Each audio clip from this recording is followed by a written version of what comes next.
How do you find out, or how do you, if you're unsure of when works were done and it looks relatively new, is there information you can get, or is it just up to you to source that information? It depends on what's been done. If it's internal, there's unlikely to be much information available, say from a DA point of view. So, because that's the obvious one, we contact the local council and say, has there been any applications for improvements?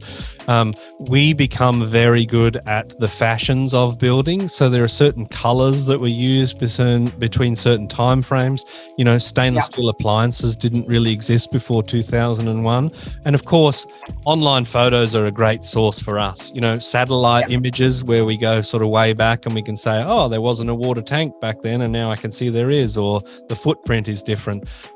If the property went for lease, then there's going to be historical photos. So that's where we take a real forensic look at the property and what's happened over time.